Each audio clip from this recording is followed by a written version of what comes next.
الحمدللہ الحمدللہ رب العالمین الصلاۃ والسلام علی رسولہ الکریم فاعوذ باللہ من الشیطان الرجیم بسم اللہ الرحمن الرحیم۔ ہم سورہ آل عمران میں آیت نمبر 7 تک پڑھ لیا تھا۔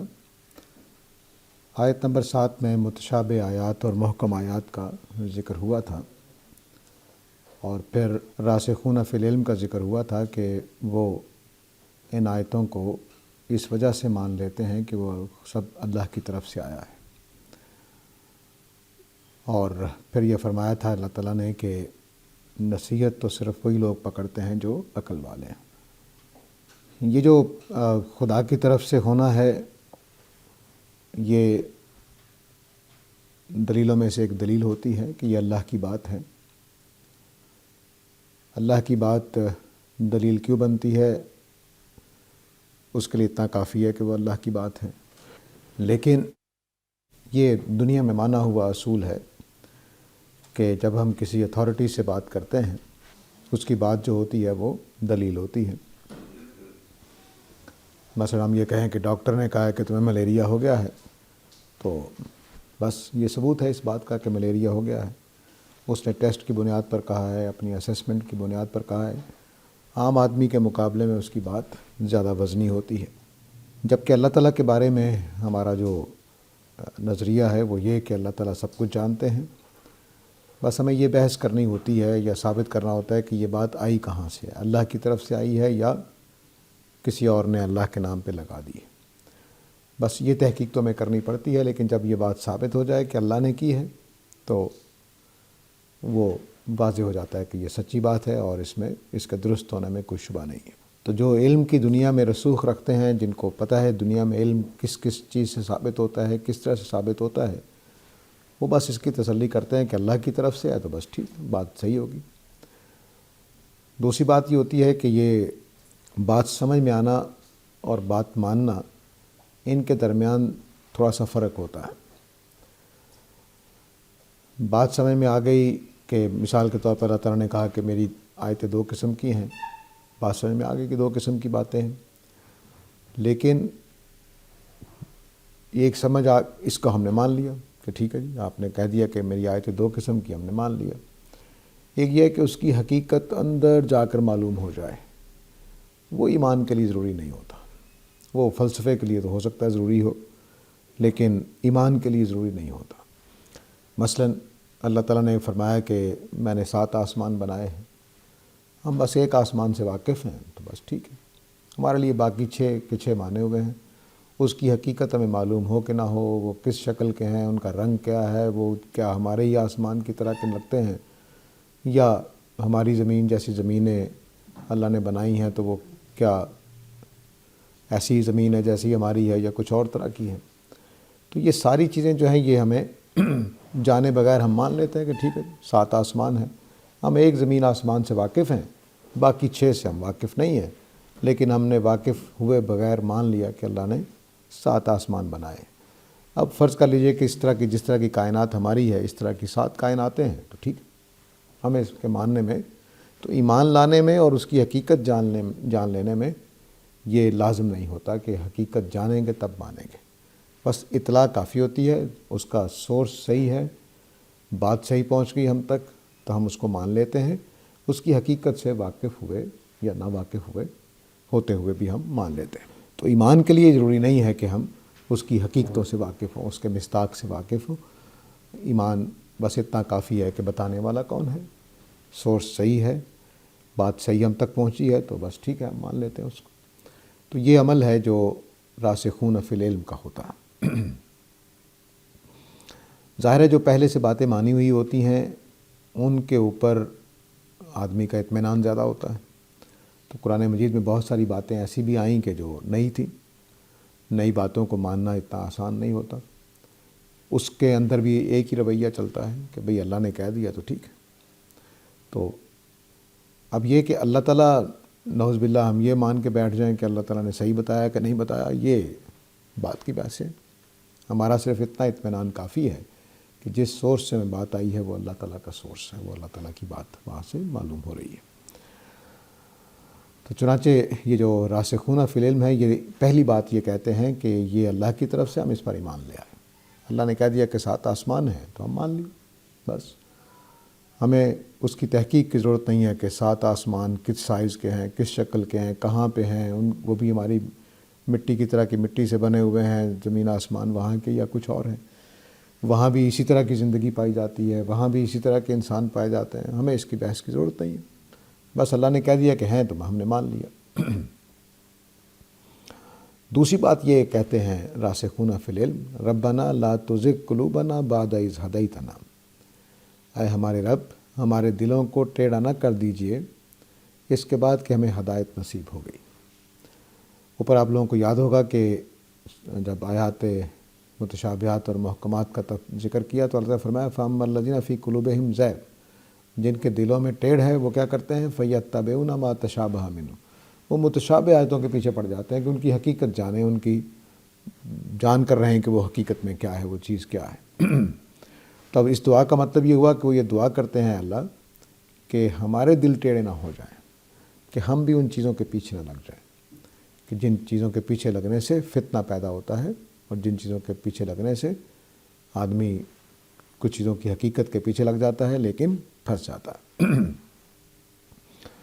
جو افلاطونی فلسفہ تھا اس میں تو خاص طور سے یہ چیز بہت نمایاں تھی کہ چیزوں کی حقیقت جاننے کا ہی کام کیا جاتا تھا، کوشش یہی ہوتی تھی کہ چیزوں کی حقیقت جانیں تعقل کے ذریعے سے، عقل کے ذریعے سے۔ لیکن مسلمانوں کے ہاں یہ جو عرب تھے ان کے ہاں یہ رسم نہیں تھی، ان کے ہاں یہ طریقہ نہیں تھا کہ وہ چیزوں کی حقیقت جاننے کی کوشش کریں فلسفیانہ انداز میں۔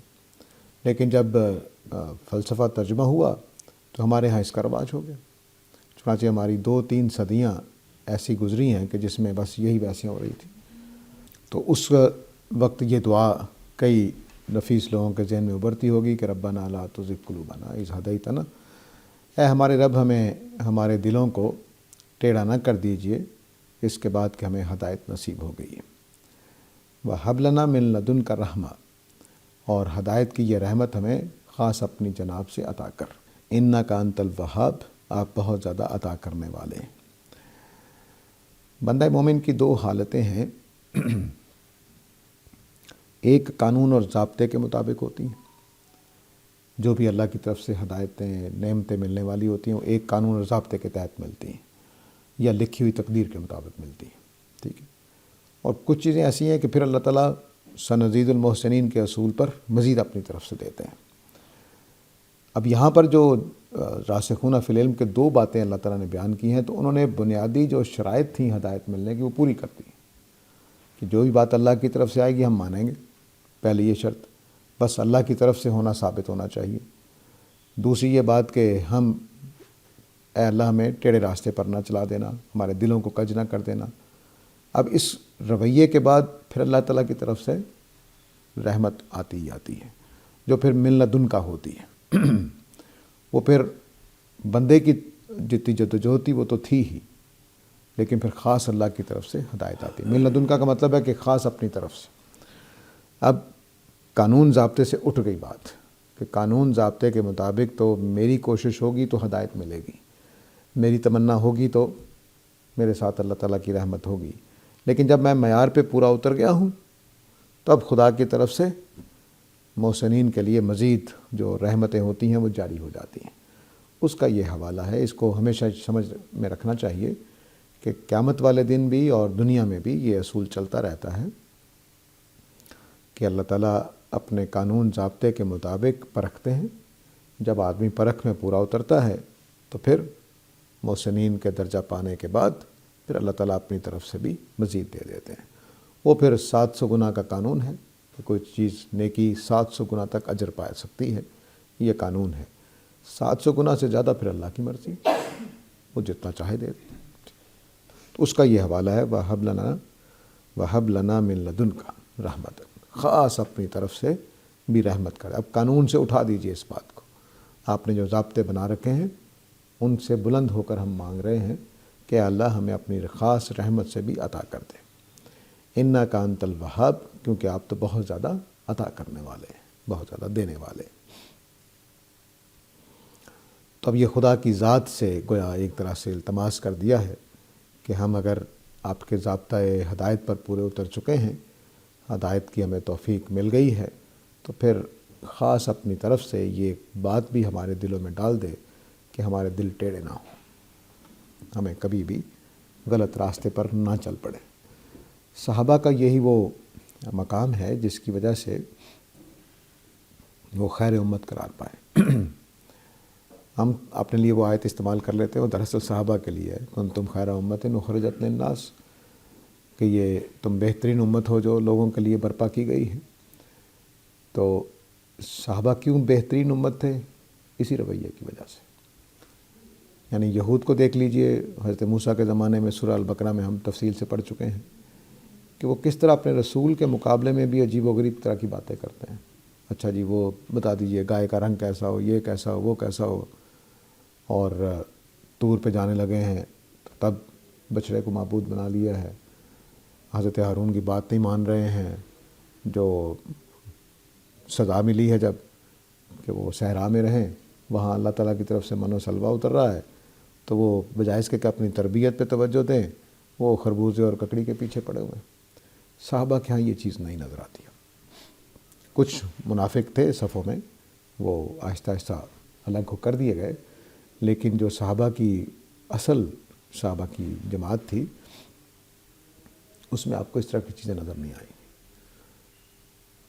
اگر آپ فتح مکہ کے موقع پر جو مال غنیمت تقسیم کیا گیا ہے اس پہ صحابہ کو اعتراض ہوا،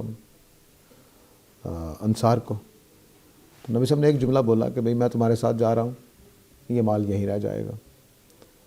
یہ جملہ سننے کے بعد کون مطمئن ہو سکتا ہے؟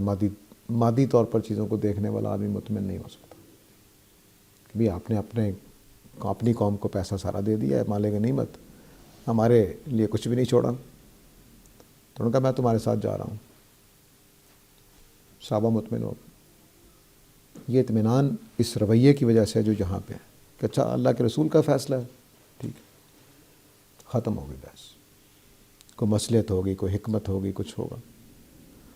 تو یہ وہ جگہ ہے جہاں پر صحابہ کھڑے ہو جاتے تھے ہر موقع پر، یعنی صلح حدیبیہ ہو تب، جنگ بدر ہو تب، جنگ احد ہو تب، اسی۔ اب یہ جو رویہ ہے یہ کیوں پیدا ہوتا ہے اس کو اللہ تعالیٰ نے بیان کیا ہے، اور انہی کی زبان سے بیان کیا، صحابہ کی زبان سے۔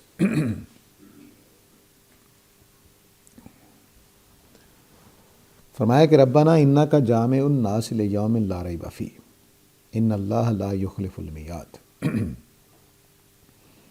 اے ہمارے رب، آپ لوگوں کو ایک ایسے دن میں جمع کرنے والے ہیں جس کے آنے میں کوئی شک نہیں۔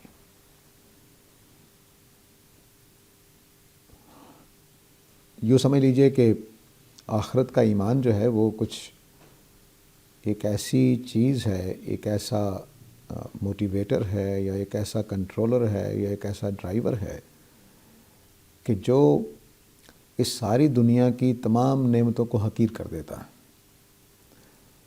اور آدمی کو اتنا سیدھا سوچنے والا بنا دیتا ہے کہ بس خدا کی بات ہے سمجھ آ گئی، رسول کی بات ہے سمجھ آ گئی۔ یہ بحث تو ہم کر لیں گے کہ خدا کی بات ہے کہ نہیں ہے، یہ اللہ کے رسول ہے کہ نہیں ہے، لیکن جب ثابت ہو گیا کہ یہ اللہ کی بات ہے اور یہ اللہ کے رسول ہیں تو بس ختم ہو گیا۔ اب آخرت پہ نگاہ ہوتی ہے، چنانچہ جو آخرت کی نگاہ والے لوگ ہیں ان کو دنیا کی چیزیں کم ستاتی ہیں، بہت کم ستاتی ہیں۔ دکھ ان کو بھی ہوتا ہے، غصہ ان کو بھی آتا ہے، لیکن وہ 1 گھنٹے 2 گھنٹے بعد، 1 دن 2 دن کے بعد نارمل ہو جائیں گے۔ لیکن جن کو نظر دنیا پہ ہوتی ہے، آخرت پہ نہیں ہوتی، ان کے لیے وہی تکلیفیں لمبی ہو جاتی ہیں، وہ لمبی لمبی بیماریوں کا شکار ہو جاتے ہیں، لمبی لمبی دشمنیاں پال لیتے ہیں۔ تو یہاں آپ دیکھیے کہ اپنے پرانے سارے تصورات کو چھوڑنا پڑے گا۔ اللہ نے کہہ دیا تو مان لیا، اللہ کے رسول نے کہہ دیا تو مان لیا۔ اب بدر میں جو کچھ ہوا، احد میں جو کچھ ہوا، ہجرت کے موقع پر جو کچھ ہوا، فتح مکہ کے موقع پر جو کچھ ہوا، وہ صحابہ ایسے کھڑے ہیں کہ جیسے بس حکم آئے گا تو مان لیا، حکم آئے گا تو مان لیا۔ یہ وہ رویہ ہے جس کو میں اپنے الفاظ میں یوں بیان کرتا ہوتا ہوں کہ قرآن مجید اور سنت کے حد تک یہ بات ہمیشہ واضح رہنی چاہیے کہ مجھے حکم سمجھ میں آئے یا نہ آئے، یعنی اس کی حکمت، اس کی دانائی کہ پتہ نہیں کیوں اللہ تعالیٰ نے دیا ہے، قابل قبول نہیں لگ رہا، لیکن لگ رہا ہے کہ اللہ نے یہی کہا ہے، بس ختم ہوگی بحث۔ یہ تو ہم بحث کر لیں گے کہ بھئی عربی زبان میں اس کا مطلب کیا ہے، یہ کیا ہے، مطلب یہی ہے، ٹھیک سمجھ لیا، ٹھیک ہے، ہو گئی بحث۔ جب یہ بات سامنے آ گئی کہ ہاں اللہ کا حکم یہی ہے، اب چونچرا نہیں ہو سکتا، ماننا پڑے گا۔ یہ وہ رویہ ہے جو ابراہیم علیہ السلام کو ابراہیم بنا دیتا ہے، محمد صلی اللہ علیہ وسلم کو محمد صلی اللہ علیہ وسلم بنا دیتا ہے۔ میں نے شاید پہلے بھی ذکر کیا ہو، کئی جگہوں پر کیا ہے کہ نبی کریم صلی اللہ علیہ وسلم کو پورے قرآن مجید میں کہیں حکم نہیں دیا گیا، کہیں حکم نہیں دیا گیا کہ قریش مکہ کو معاف کرنا ہے فتح مکہ کے موقع پر۔ آپ کو کہیں حکم نہیں دیا گیا کہ جب مکہ میں داخل ہوں تو سر جھکائے ہوئے داخل ہونا۔ سورہ البقرہ میں یہود کو جب کہا اللہ تعالیٰ نے کہ تم اس شہر میں داخل ہو جاؤ سر جھکائے ہوئے اور توبہ کرتے ہوئے داخل ہونا، آپ نے اپنے لیے اس حکم کو حکم سمجھا، حالانکہ آپ کو نہیں دیا گیا تھا۔ قصہ یوسف سنایا علیہ السلام تو اس میں بتایا کہ انہوں نے اپنے بھائیوں کو معاف کر دیا، لا تثریب علیکم الیوم۔ تو نبی کریم صلی اللہ علیہ وسلم فتح مکہ کے موقع پر جب داخل ہوئے ہیں تو سر جھکائے ہوئے داخل ہوئے ہیں، اور جب فتح مکہ کے اوپر معافی کا اعلان کیا تو یہی حضرت یوسف کے الفاظ استعمال کیے، لا تثریب علیکم الیوم، حکم نہیں دیا گیا تھا۔ تو اس کا مطلب ہے کہ اللہ نے جب ایک کہانی سنائی ہے تو انہوں نے سمجھا مجھے حکم دیا جا رہا ہے۔ تو فرما برداری کی یہ انتہا ہے جہاں پر یہ رسول کھڑے ہوتے ہیں، اور صحابہ نے بھی، جو اکابر صحابہ ہیں انہوں نے بھی یہی ثابت کیا ہے، ابو بکر ہوں، عمر ہوں، عثمان ہوں، علی ہوں، انہوں نے یہ ثابت کیا ہے کہ ہم ادھر حکم آیا بس اطاعت کے لیے کھڑے ہو گئے۔ یہ آدمی جنتی آدمی ہے، یہ آدمی جنتی آدمی ہے، اور جو اس وجہ سے اللہ کا حکم ماننے سے انکار کر دے جی مجھے سمجھ نہیں آ رہا، وہ خدا کی اطاعت میں نہیں ہے، خدا کے ایمان میں نہیں ہے، وہ اپنی عقل کی اطاعت میں ہے، اپنی عقل کے ایمان میں ہے۔ یہ بحث الگ سے ہے کہ اللہ تعالیٰ کا کوئی حکم حکمت سے خالی نہیں ہوتا، لیکن بے شمار موقعوں پر ہمیں حکمت سمجھ نہیں آ سکتی، بے شمار موقعوں پر نہیں آ سکتی۔ تو بس یہ انسانوں کی حقیقت ہے۔ سائنسدانوں کو دیکھ لیجئے، ہاتھ کھڑے کر کے کھڑے ہو جاتے ہیں، یہاں ہمیں سمجھ نہیں آ رہا، فلاں چیز سمجھ نہیں آ رہی، فلاں چیز کا بھی ہمارے پاس جواب نہیں ہے، فلاں چیز کا۔ فلسفیوں کو سمجھ لیجئے، وہ بھی ایسے ہی ہاتھ کھڑے کر لیتے ہیں۔ ایسا ہی مذہبی لوگوں کو دیکھ لیجئے۔ تو دنیا میں قرآن مجید نے اس حقیقت کو یوں بیان کیا ہے کہ وَمَا أُوتِيتُم مِّنَ الْعِلْمِ إِلَّا قَلِيلًا، تمہیں تھوڑا ہی علم دیا گیا ہے، کمپلیٹ نالج ہمیں دیا ہی، الٹیمیٹ نالج ہمارے پاس نہیں ہے، نہ کسی انسان کے پاس ہو سکتا ہے، نہ کسی انسان کو دیا گیا ہے۔ تو اس لیے ہمیں پھر بعض چیزوں کی حکمت سمجھ نہیں آتی، اور اگر آپ حکمتوں کو دیکھیں جو بیان کی گئیں صدیوں، 12-13 صدیوں میں، وہ تھوڑے عرصے کے بعد پرانی ہو جاتی ہیں، تھوڑے عرصے کے بعد پرانی ہو جاتی ہیں۔ مثلا ہمارے ہاں عدت کا کیس ابھی چلا ہے ہمارے ایک لیڈر کے حوالے سے، تو اس میں عدت کی جو حکمت بتائی جاتی ہے وہ یہ کہ اولاد کا پتہ چل جائے کہ اولاد ہونے والی ہے کہ نہیں، تاکہ جس کی اولاد ہے اسی کے نام منسوب ہو۔ اب عدت کے معنی کوئی نہیں رہے، کیونکہ آپ میڈیکل ٹیسٹ سے معلوم کر لیتے ہیں، تو 3 مہینے کی عدت کی کیا ضرورت ہے؟ شوہر مر گیا تو سوگ کا مہینہ ختم کریں اور اس کے بعد ٹیسٹ کریں اور شادی کرا دیں، عدت کی کیا ضرورت ہے؟ ہمیں اس کی حکمت اب معلوم نہیں ہے۔ قرآن نے نہیں بیان کیا کہ جو رحم کی برات ہے وہ علت ہے اس کی، وہ ہمیں حکمت معلوم نہیں ہو سکتی، کیونکہ مثلا ایک اور مثال سے بتاؤں گا۔ میری دلچسپی تھی کہ میں رضاعت کا کیس جو ہے کہ اللہ تعالیٰ نے سگی ماں کی طرح بنا دیا، رضاعت میں سگی ماں کی طرح بنا دیا اللہ تعالیٰ نے، جس خاتون نے دودھ پلایا ہو وہ سگی ماں کی طرح۔ اور اسی طرح عدت سمجھ نہیں آتی کہ اللہ تعالیٰ کیوں 3 مہینے کیوں کر رہے ہیں۔ تو عدت کے بارے میں تو ابھی تک مجھے ڈاکٹروں سے جو زوالوجسٹ ہیں ان سے باتیں کر کے انسانوں کے بارے میں جو تحقیقات ہو رہی ہیں ان کے بارے میں کبھی تک میرے پاس کوئی ایسی معلومات نہیں آئیں کہ میں سائنس کی بنیاد پر کہہ سکوں کہ اس کی وجہ یہ ہے کہ 3 مہینے اللہ تعالیٰ نے کیوں رکھے ہیں. لیکن رضاعی ماں کے بارے میں معلوم ہو گیا جدید تحقیقات سے کہ جو پہلے 2 سال ہیں اس میں دودھ پینے سے جینیٹک کوڈ پہ اثر انداز ہوتا ہے دودھ. اب یہ چھوٹی بات نہیں ہے. آپ کے جینیٹک کوڈ پہ، بچے کے جینیٹک کوڈ پہ اثر انداز ہوتا ہے، یعنی اس کے ڈی این اے پہ اثرات پڑتے ہیں اس کے. تو اللہ تعالیٰ نے اس زمانے میں سگی ماں قرار دے دیا، بس ٹھیک. تو مجھے سمجھ نہ آئے تب بھی میں مان رہا تھا کہ ٹھیک ہے جی، دودھ پلانے سے ایک خاتون سگی ماں بن جاتی ہے. تو بعض اوقات حکمتیں، وجوہات سمجھ نہیں آتی، بس ٹھیک ہے. خدا کے حکم کی وجہ سے ہم اس کو مانتے رہتے ہیں. لیکن جو آدمی کہے کہ نہیں جب تک مجھے سمجھ نہ آئے میں نہیں مانوں گا، وہ نافرمان ہے اصل میں، وہ عقل کا غلام ہے. اور عقل بھی وہ جس کو تھوڑا علم دیا گیا ہے. تو اس طرح کی جو چیزیں ہیں اس کو ہمیشہ سامنے رکھنا چاہیے کہ بس یہ بات سمجھ، 2 چیزیں قابل تحقیق ہوتی ہیں. ایک یہ کہ اللہ کی طرف سے آئی ہے کہ نہیں آئی، اللہ کے رسول کی طرف سے آئی ہے کہ نہیں آئی بات. دوسری بات، جو بات مجھ تک پہنچی میں وہ صحیح سمجھ گیا ہوں.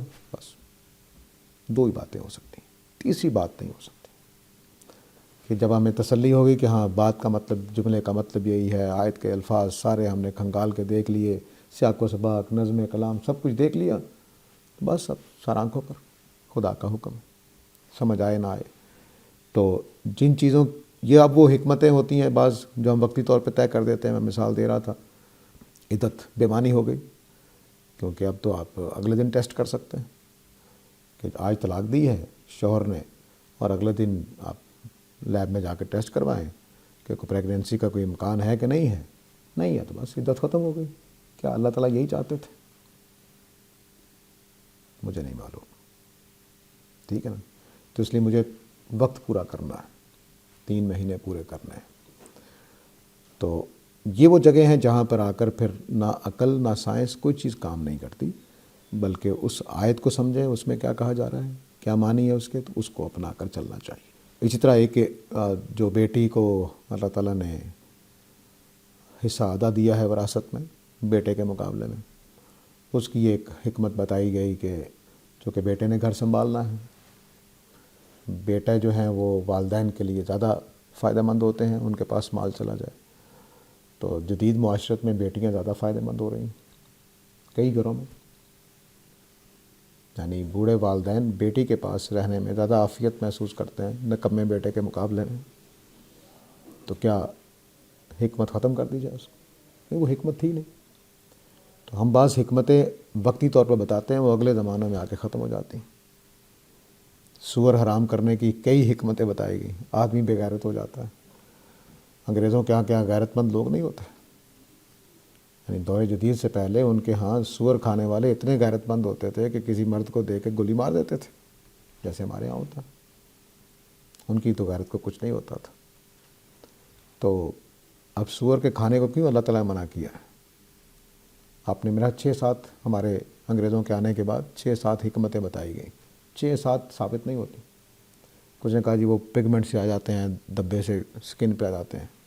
سور کھانے والے دونوں طرح کے لوگ ہیں، ان کو دبے سے بھی ہوتے ہیں، دبوں کے بغیر بھی ہوتے ہیں. تو آپ کہاں کھڑے ہوں گے؟